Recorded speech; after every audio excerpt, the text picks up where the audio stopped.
it's Ruby, and today I'm going to be telling you all of the books that I read in July. This month I managed to read 7 books, which is actually quite a lot less than usual for me, especially considering that it's the summer holidays. So the first book that I read is Miracles from Heaven by Christy Bean. And I watched the film of this a few months ago, and it's one of my favourite films of all time. I think it's such an inspiring story, and I think anyone that's read the book, watched the film, or even watched the trailer for the film knows for this to be the case. It's an autobiography.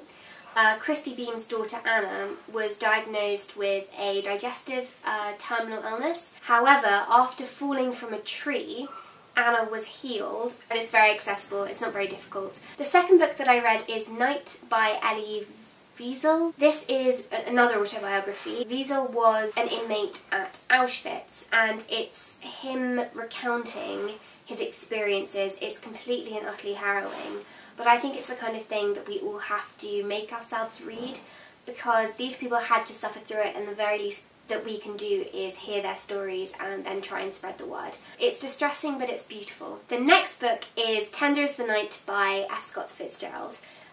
Obviously Fitzgerald wrote The Great Gatsby, which is the book that I'm studying for my A-level, and so I thought that it would be useful if I read yet another book of Fitzgerald's as a point of comparison. This is about a couple, Nicole and Dick, and it's really just about their relationship. I can't really say very much without spoiling it. The next book is one that I've heard so much about, and everybody has been talking about it since it came out, which is Everything Everything by Nicole Yoon. For those of you who don't know, I'm just going to give a very brief synopsis. It's about an 18-year-old girl called Maddie who suffers from a rare illness, which means that she's allergic to the world, so she can't leave her house. It's about her falling in love with the boy next door. One of my favourite things about this novel is that Maddie is a massive bookworm, and it's always fantastic to read about characters who you can relate with. Yoon was also very cleverly put in little blog posts and Google searches. Really, this just made for a very engaging piece of literature. A year and a half ago, I filmed a video where I talked about all of the books that I read in February. In that month, I read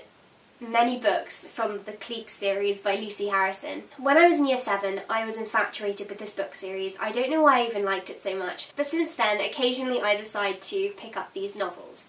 And whilst I was away, I decided to read perhaps the shortest one in the series, which is the Massey Summer Collection novel.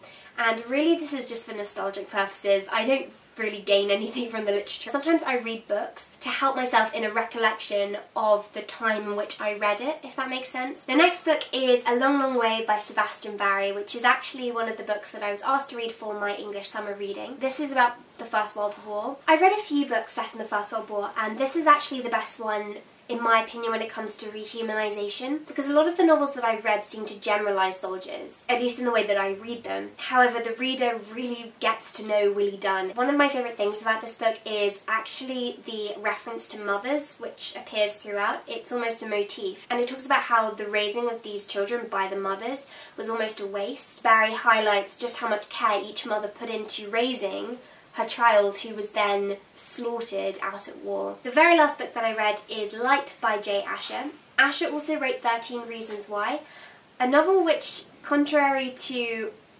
popular culture, I wasn't actually too big a fan of.